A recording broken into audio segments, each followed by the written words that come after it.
Coming to you from on location at VC Memorial Park, this is What's Up, Groveland? What's up, Groveland? Do you know what's up? We do. I'm Beth Greenhagen. And I'm Lee Thomas, filling in for Rich York this month. We have our final episode of the season here at beautiful VC Park for you tonight.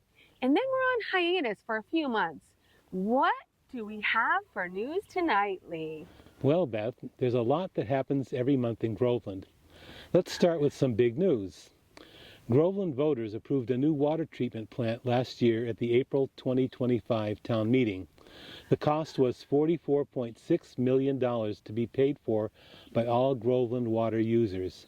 At the meeting, the water and sewer superintendent, Colin Stokes, said that an expected $32.50 per quarter rate increase for 2027 in water bills would cover the design, engineering of the facility, and permits.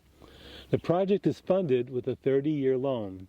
Part of the loan is through the state revolving fund, and the town will have to reapply annually. Here we are a year later, and a contractor has been hired. The plans are ready, and permits are being filed. Why do we need a treatment plan? Our water contains excess minerals, including iron and manganese, that often color the water. Our water also contains excess levels of PFAS, a man-made pollutant that is dangerous to people's health and is regulated by the Environmental Protection Agency. The treatment plan will remove these contaminants and bring them down to acceptable levels. Where will the treatment plant be built? The proposed building site is in the Pines Recreation Area along the Merrimack River and next to the new skate park. Some concerns have been raised about the location due to potential future flooding hazards from the Merrimack River. Other concerns reported included that the planning process did not consider alternate sites that are not in or near a flood zone. In July, the Conservation Commission will decide if permits should be issued for the proposed site or denied due to flooding concerns. More discussion on the matter is expected at the July 8th meeting. How many people do you know who have adopted cats and dogs from Sweet Paws? And how many of you volunteer for this incredible organization? Well, we think you'll enjoy this month's interview with our reporter, Elaine Tamazian-Muse.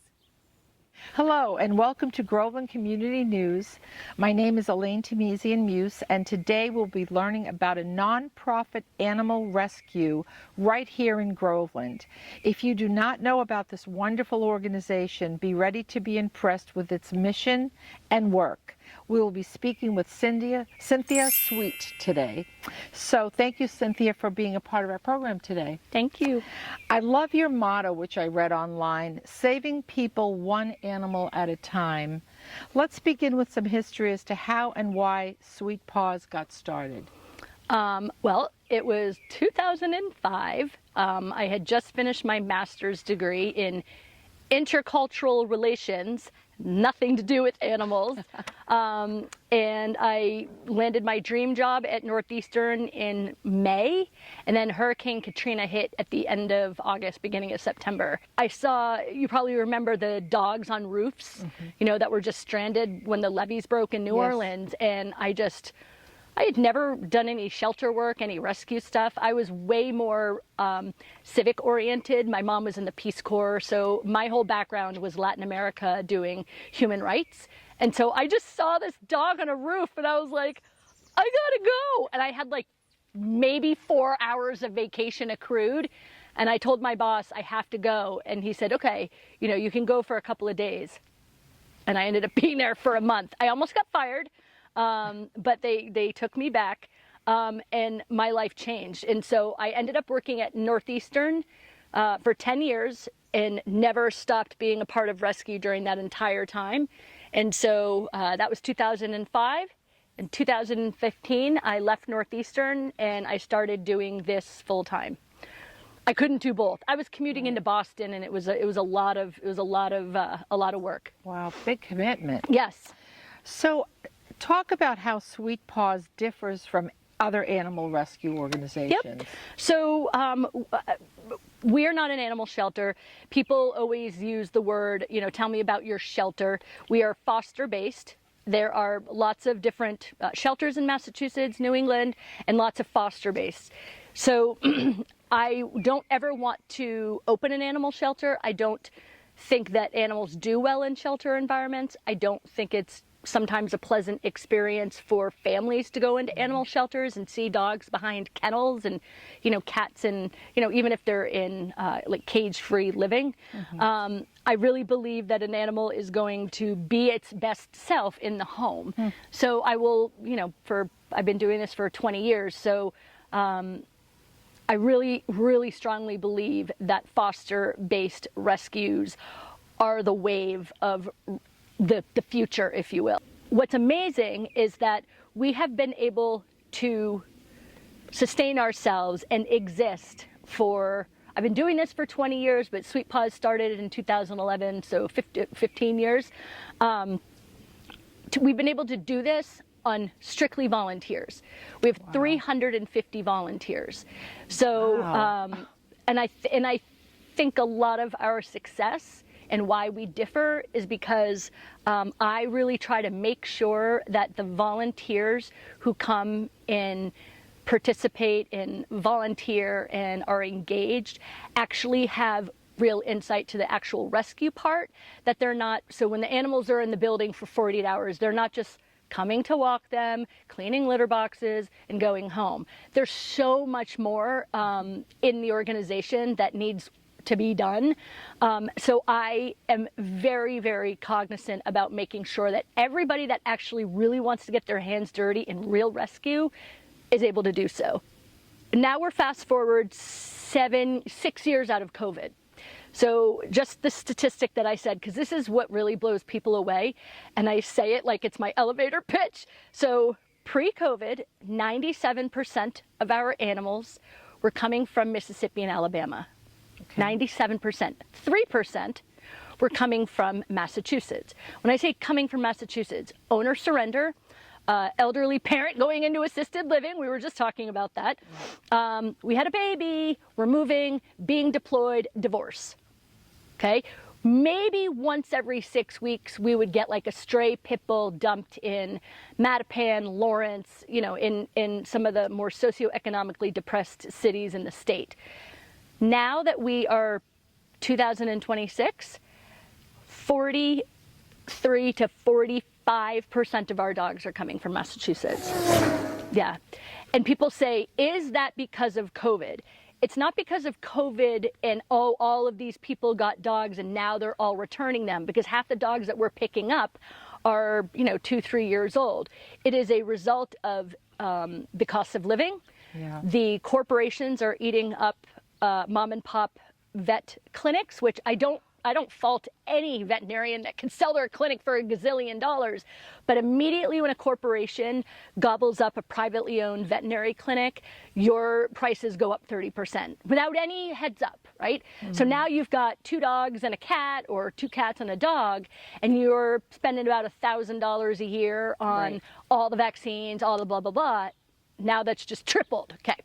So the rising cost of dog and cat food, yeah. I mean, everything's gone up. It's insane, right? And people honestly just can't afford to have animals. Vet care, feeding them, and then the worst, the biggest reason why people are giving up their dogs is they're being evicted because of, we get probably 2 or 3 emails a day from people who are saying, by the end of the month, I'm going to be living in my car, and I love my dog, and he needs, being evicted because, number one, their landlord has just changed their pet policy and increased the pet deposit by some ridiculous amount of money, and just plain old can't do rent, food, and your animal care. Yeah. So, and then of that 43-ish%, I would say probably 30% of those are actually dumped dogs. They are not stray dogs. Stray dogs you find in the South running on down the road, right? They could be born outside of a litter of 10, maybe a couple lived. Those can grow up to be stray dogs. Here, we don't have stray dogs, we have dumped dogs. So the dumped dog population has drastically increased. Oh, and what has interesting. happened in the Commonwealth is that the animal control officers don't have any more resources than they did pre-COVID. So they don't know what to do with these animals.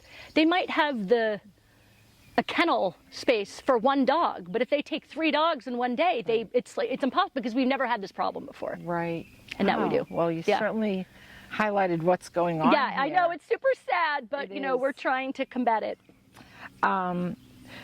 So I heard you say that the animals you have are cats and dogs. Correct. Right, that's it. Okay. And I do have a question. You said you have a lot of volunteers. Mm-hmm. How do you get funding? I mean, Adoption fees. So, but Okay. here's the thing, our adoption fees, if we're taking dogs from the south, an adoption fee will more than cover what we've paid for that dog to be fully vetted in Mississippi. To get a dog spayed and neutered in Mississippi is like $50. Rabies, $5. You know, it's dirt cheap, because people can't afford to live, right? So they have to make vet care semi-affordable. But there's also a cultural issue of what, you know, like, why do I have to get my dog vaccinated? I don't care, right? So we rely on adoption fees that help cover our fixed expenses. So, but that's really changed a lot, because now 43% of our dogs are being vetted here in Massachusetts, and we only get 30% off of retail costs with a Massachusetts veterinarian, which is astronomical. 9 times out of 10 for us to vet a dog in Massachusetts is more than our entire adoption fee. So we lose money on saving Massachusetts dogs, but ethically, like, I made a promise to the universe a million years ago, and I said, you know, if Massachusetts ever starts having a problem, I'll pivot. I just don't think we would ever have a problem. How did you choose Groveland to start? I have no idea. Okay, so I'm from Essex, and I had a friend who was a volunteer. This is when I was, like 33. And we were trying to find a building to open up our own quarantine. Not every rescue in Massachusetts has their own quarantine building, but when you do, you have so much more flexibility, and it's just easier to run the rescue. And so she knew of this building in Groveland, and we were able to get a kennel license. It was quite easy. Okay. I live in Essex, Manchester, Ipswich, Gloucester. They would have never allowed me to, because I think people just think kennel license, we're breeding beagles, you know what I mean? They don't actually, they just hear kennel license, rescue, they hear thousands of barking dogs, and that's not the case at all. Okay, all right. So I think you've addressed this somewhat with the number of volunteers, but in terms of your organization, do you have any employees, or are you it? Just me. Just you. So, okay, wow. You do everything. There are tons of people who easily do 30 to 40 hours a week. And it's because they believe in me, they believe in the mission. A lot of those people have been with us for years. It's because they're not just shoveling, you know, they're not just scooping cat litter. They're driving to Boston Animal Control to go pick up, you know, dogs who it's their last day of stray hold. I give a lot of people a lot of autonomy on what they can do. Half the time I'm like, I don't know the answer. Like, yeah, totally go do it. You know, we are a very, not a flat organization, but I am by no means a micromanager. I am horrible at technology. I'm horrible at finance. I just have a ton of very talented, mostly women, who I've surrounded myself with to do all of the stuff that I can't do. But then also getting their hands dirty in the real rescue part is why people stay. Right. It sounds very meaningful to have that kind of ownership. Yeah, it's a lot of work though, a lot of emotional, a lot of, it's heartbreaking. But that's what's so engaging too. Yep. So what would happen to all these animals if you didn't take them? You can imagine. Is there anything else you would like our viewers to know about Sweet Paws that I haven't asked you? That we have orientations one Wednesday every month, and those orientations always have like 30 people, and it's awesome. But just like anything, excuse me, you know, like, oh my God, we're super psyched. And then like maybe we won't hear from like 15 of them. Right. Oh, I got busy or whatever. We do not operate, we cannot exist, we cannot do what we do unless we have volunteers. Anybody with any sort of skills, technical skills, financial skills, plumbers, electricians, carpenters. I mean, we keep that building up and running we have a whole group of mostly men called the ISO facilities team, and they are to replace doors when dogs eat them. Okay. Right? Like if we had to pay every time a dog ate a door, you know, we would be broke. So thank God that we have those people who are like, you know what? I don't feel comfortable with dogs. I gotta but you know what I can do? I can volunteer 5 hours a month and put some new flooring in because it was ripped up by a dog. Put a new door in. Really? You know, replace an air conditioner or whatever. That is so helpful. Yeah. So that's great also for retired men and women who have those, you know, skills. Yep. But I don't know how sometimes, but we make it work. Yeah, but it sounds like you do. I mean, we've saved 25,000 dogs. I mean, and cats. I mean, that's a lot. That's a lot. So as we come to our close of our time together, I'd like to ask you, what brings the most joy in your life at this time? Oh God. The most joy is, so I've hopped in the past 10 days or so to help we have 17 volunteer adoption coordinators, and it's a very busy time at the end of June. Almost all of them are mothers or teachers, so they are all strapped right now. And then usually during the holidays. So I like to jump in and just help out. I jump in a lot, right? People are like, wait, you run the organization, you just texted me about a dog. I'm like, yeah, because we're volunteer run. I need to jump in where we might be struggling because of a certain time of year. And so I like to get back to my roots. So the past week I've had awesome Zoom calls with adopters, and I only get to do that a couple of times a year. And when they get to meet their new dog and just say what an awesome experience it was, and you were super accommodating and transparent, and you were there for every question, like that to me brings me the most joy. It's not my dogs. They drive me crazy. And if people want to get in touch with you, what is the best way to do that? So it's just info@sweetpawsrescue.org. Comes right to my phone. Everything I do is on my phone. I don't have an office. I don't have a computer. This is why I will constantly have like text neck for the rest of my life.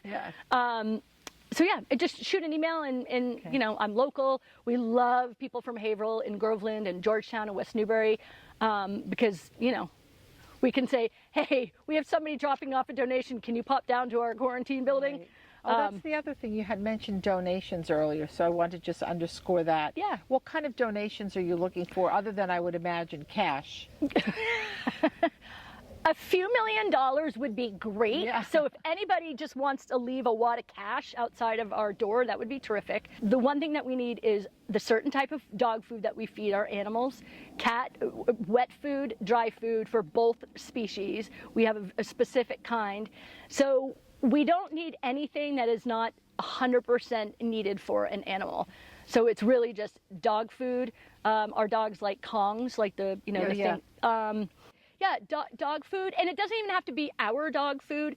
If people just want to buy a bunch of bags of any kind of dog food, we do send that down to our rescue partners down south. We are able to provide them. They all have Sweet Paws credit cards. They don't ever have to worry about a thing, but they are dealing with families who are so destitute, and especially nowadays, lost a lot of benefits, and so just because it's not our dog food does not mean that we don't use it. We just like to keep our dogs on consistent food. Sure, that's understandable. So it's basically dog food, and if you have leftover flea and tick meds, or Heartgard, anything like that is awesome too. That's so expensive. Okay, good to know. Okay, so thanks for sharing your story with Groveland Community News. You. And thank you, viewers, for tuning in, and we'll see you next time.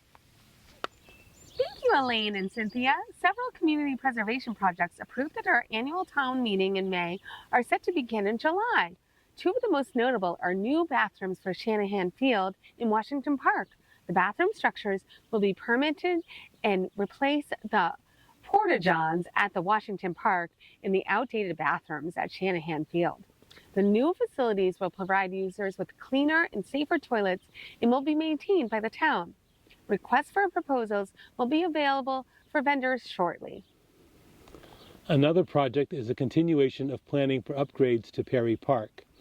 The final plans will address the remaining work to restore the park to a quiet community space. Native plantings will be added, benches for visitors and improved parking for both the park and the neighborhood will be addressed. The final plans will enable the town to request bids for the project and pursue CPA and other grant funding for constructing the park. Town meeting also approved a new basketball court at the Bagnell School. Requests for proposals will be available soon. The new court, located behind the school, will replace an older court and provide another place to play basketball in town. Speaking of CPA projects, a revised Crosstown Trail project won approval in May. The new trail, a project originally approved in 2021, was never started due to COVID. The 2021 project was canceled last year by the Community Preservation Committee, and a new project was presented by the Conservation Commission. The new Crosstown Trail system would stretch from Main Street through Nichols Village and into Town Forest. The new trail system will provide another recreation resource for the town. It will expand the reach of current trails, enabling walkers and hikers to trek from Main Street across town into Town Forest. From there, people on foot can access an area with an abundance of trails such as West Newbury Trails and the state's Crane Pond Wildlife Management Area. Planning is expected to begin in the fall. Completion of the project is expected in 2 years. The Select Board is establishing a flag policy after the Groveland Democratic Town Committee requested that a pride flag be flown every year for the month of June. In their letter to the Select Board, the committee said the flag will serve as a powerful beacon of inclusivity, allyship, and visibility while respecting the struggle and resilience of our LGBTQ+ community. The board voted to table the issue until next month so the flag policy can be instated first. By now, we all have our fancy new trash and recycling barrels. Lydia and Carter have some updates for you. We have one last set of recycling tips for this season. You may know that our new town trash contract started last Monday, June 29th. We want you to know about the changes to our recycling program. Carter will share some questions submitted by our audience. Can we still recycle at the curb? How often do they pick up the recycling? How do I know when to put out my recycling cart? Good question. How do I fit all my recycling in my cart? Yes, you have been doing a good job collecting it all. Is there anything I can do with extra recycling? Oh yes, all very good questions. We will be back soon after we find some answers to all of your questions. Thank you. Can't wait to hear the answers. Well, every year at this time, as we celebrate our country's birthday, the city of Haverhill offers a great fireworks display.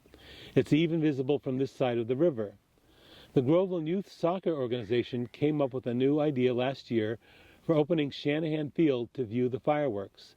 The event is scheduled for July 3rd this year.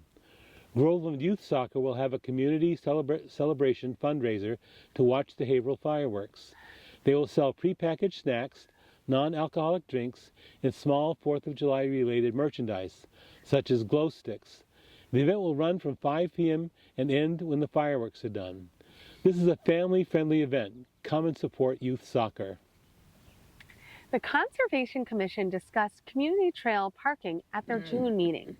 Since opening, the trail has become a popular place for residents and visitors for both walking and biking.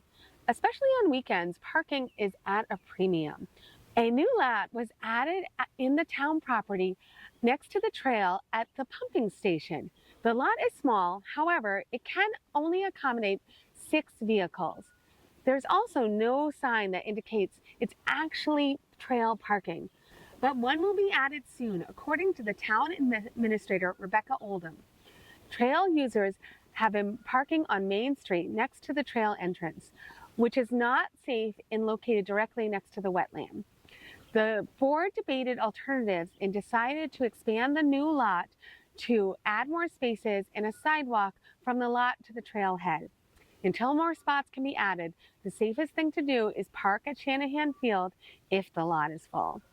The historic brick building at 46 Washington Street is a former mill building and the last Groveland Mills building still standing. It has been empty for over 4 years since the water department moved out to their new location on School Street. So what will happen to the building? The town received a grant for a feasibility study for the site and hired a consultant to gather information about the land, nearby wetlands, and other restrictions, if any, on the parcel. Innis Land Strategies Group is working on the feasibility study to potentially develop part of the site. They presented their existing conditions analysis to the Conservation Commission in June and seemed to focus on the parcel and not the historical building. In fact, the consultant reported that they had not even been in the building yet. Next steps are to perform a market analysis, then present 3 fit studies for the potential reuse of the site to the planning board, and finally complete a draft report to present to the select board later in the year. The Historic Commission, however, wants to weigh in to make sure the building is not torn down or destroyed. 46 Washington Street represents an important part of the Groveland's history, dating back to when the Groveland Mills was known throughout the nation for the very best flannel. So good it was the flannel used for Henry Ford's Model T seats. And now let's have a history break. Lee? Hi, I'm Lee Thomas, and I'm back with another installment of What Was Up Groveland. Let me give you some more insight into our little town. Did you know that at one point every hill in Groveland had a name? If you live on one of the many hills of Groveland, do you know what its name is, or was? Groveland, originally called the village of East Bradford, has made some fascinating evolutions in the nearly 400 years of its existence. The first indigenous settlement along the stretch of the Merrimack River was called Pentucket, meaning land of the winding river or land of the river with many waterfalls. The first European settlement in the river area was called Rogers Plantation, which made it clear that its members were primarily interested in farming. As they moved into the area, they were looking for plowable land and a good water supply. They found plenty of both here, and as the first group of families moved in, they made their decisions based on both the land and the water without any real plan for organizing the community.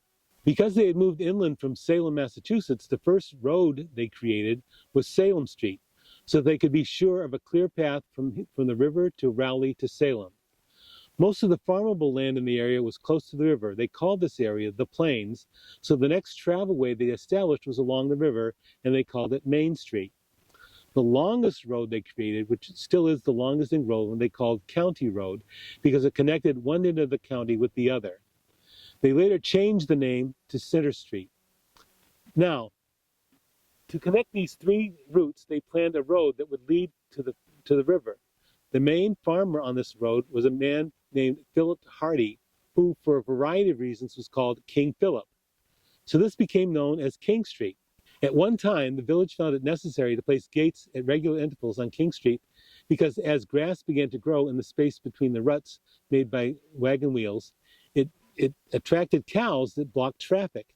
Can you picture that? Because the Merrimack River was central to the life of the community, the placement of roads from this time was connected to the river crossings. In 1696, Peter Patty was running a ferry to Haverhill and petitioned the town to put in a road that connected Patty's Landing to King Street. The first bridge across the river was built in Bradford in 1790. It was the longest bridge in New England with 3 180-foot spans, and people came from miles away to see it. The one that is there now is the 4th version. The Rocks Village Bridge was built in 1795 and has had to be replaced or repaired multiple times. A railroad bridge was built in 1837, as in its 5th version now. In 1872, the only way to get to Haverhill was by ferry or the bridge in Bradford, so the Groveland Bridge was built. It collapsed in 1881 while a farmer was driving his wagon across it. Luckily, the river was frozen solid and he survived. Until the bridge was repaired, the community put wooden boards on the ice to provide a road. Would you be willing to cross that ice bridge? The current bridge is the 5th one in that location. There were 5 ferries that moved people and goods between Groveland and Haverhill. One of them, called the Chain Ferry, could make the trip in 5 minutes. It was located about where the rail trail is now. The road connected to the Chain Ferry landing was called Parker Street. Why? Because most of the families that were farming there were named Parker. When the Parker family sold their property to the Groveland Mills, the name of the street was changed to Washington. One person in the same area was not a Parker, but was Samuel Johnson, who claimed the farmland next to a beautiful brook which he named after himself, Johnson's Brook. When the source, a pond, was found further uphill, he named that after himself as well. We still call it Johnson's Pond. Groveland had dozens of brooks and streams that flowed from underground aquifers and headed toward the river. There were aqueducts built to move the water to businesses and homes all over town. Water flowed to a wide variety of businesses throughout the ages and throughout the town. In searching the town clerk records, I learned something I thought you might enjoy. On the site of our current post office in the 1700s, Enoch Hardy and his sons tried all kinds of endeavors: a bakery, a tobacco shop, a shoemaking shop, and Enoch was a perfect example of Yankee ingenuity, always tinkering and trying to invent the next great idea. His experiments became famous for their eccentricity and weirdness. So, when anyone in the community did something peculiar, the expression became that they were kind of Enoch-y. I look forward to telling you more about the Groveland Hills and their names in the next What Was Up Groveland. Thanks, Lee. For one of our favorite parts of the show, we always look forward to learning something about the town we live in. My pleasure. And now we're back with another installment of the Valley Screw story. Hang on to your seats. Here's Mike Dempsey.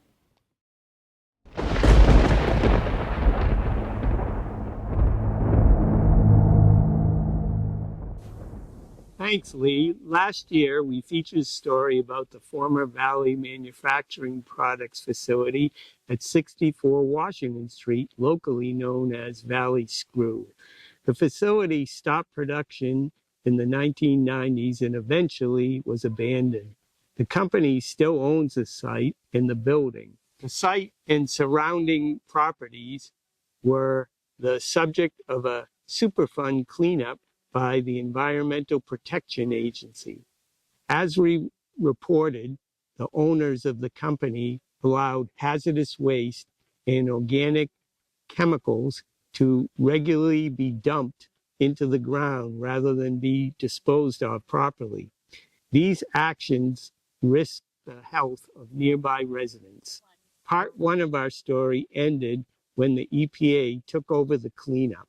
In 1982, the EPA placed the site on its national priorities list and later designated the area as a Superfund site. What happened after 1982 and what is going on now? According to EPA documents, in late 1987 and early 1988, the company used a small groundwater treatment system to remove contaminants from soil at the Valley Screw property. However, these systems were ineffective. The EPA later designed and constructed a much larger groundwater treatment facility.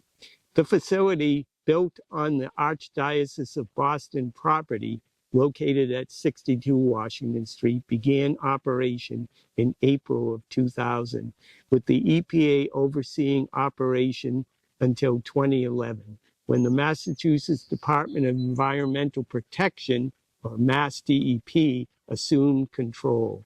Additional activities done during this period included the removal of abandoned underground storage tanks in a former underground disposal system and removal of contaminated soil from the site. In 2010, despite 10 years of treatment, groundwater and soil contaminant levels remained above cleanup goals on the Valley Screw property and surrounding areas. To address this, EPA funded the construction and operation of a system known as electrical resistive heating, which operated from August 2010 through February of 2011. Due to the combined effectiveness of the new system and the older treatment method, by 2014, the contamination was reduced to such an extent that active groundwater treatment was no longer necessary. This resulted in the shutdown of both systems in May 2014. The EPA declared the contamination removal to safe levels and our water supply no longer at risk. Monitoring wells throughout the 850-acre surrounding area remain and are regularly measured to assure contaminants remain below desired levels. Meanwhile, to reopen Groveland's water supply, a new well was built along the Merrimack River. Well number 4 was built with $500,000 in funds paid to the town by Valley Screw owners during their initial settlement in 1980. During the early 2000s, well number 1 was reopened.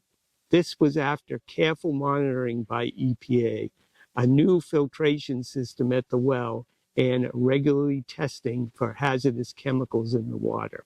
In 2020, the large brick filtration building behind Valley Screw, under control of Mass DEP, was decommissioned. All the filtration system hardware was removed, and the building was turned over to the Boston Catholic Archdiocese, owners of the land parcel.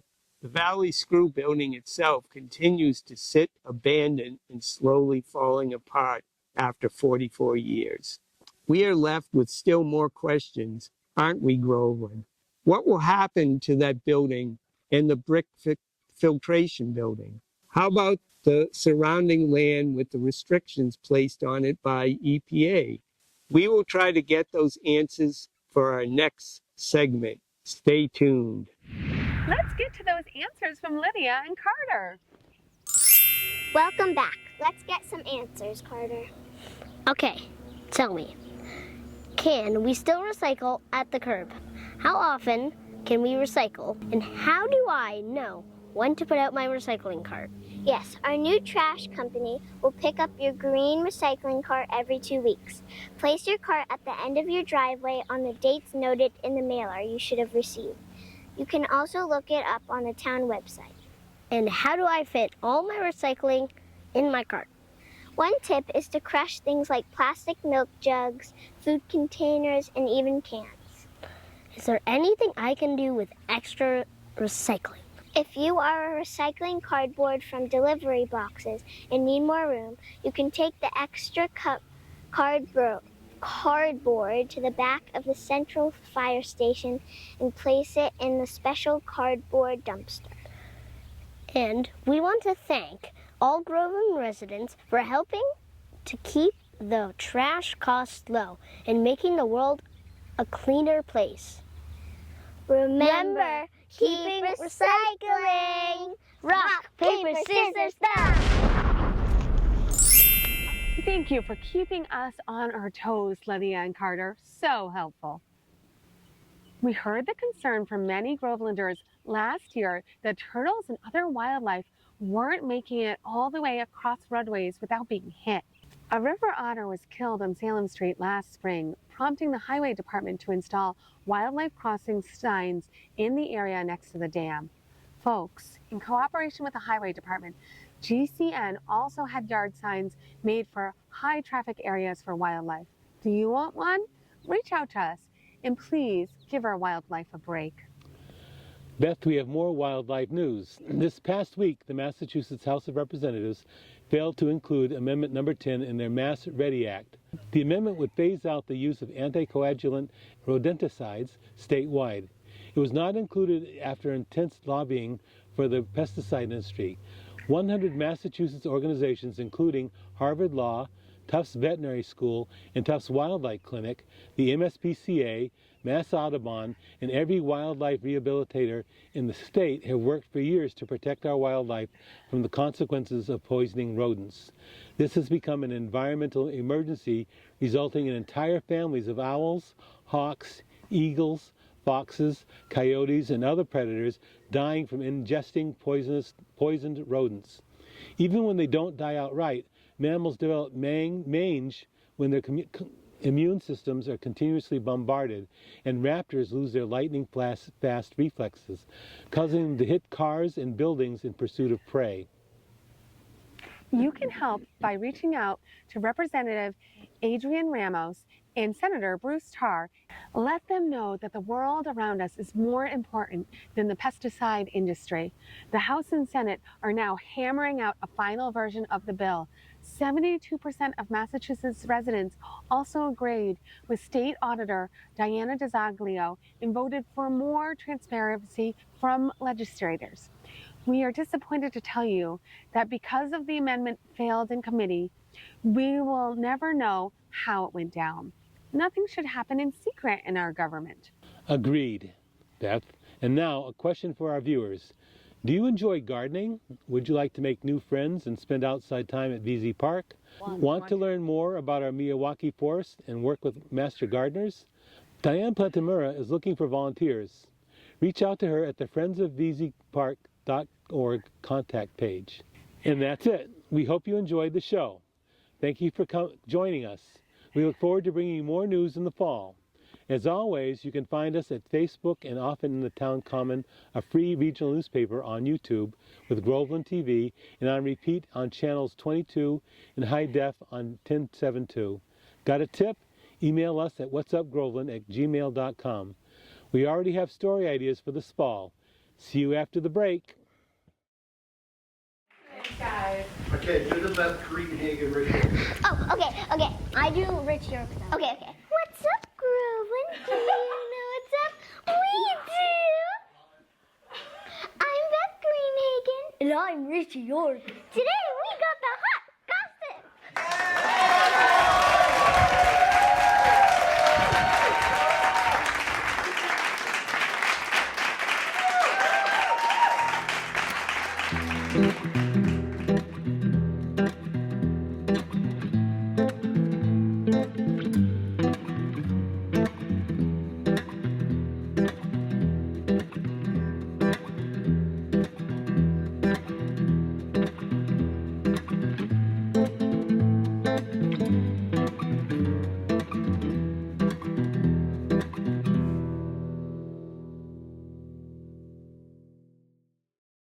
GCN, Groveland's Community News.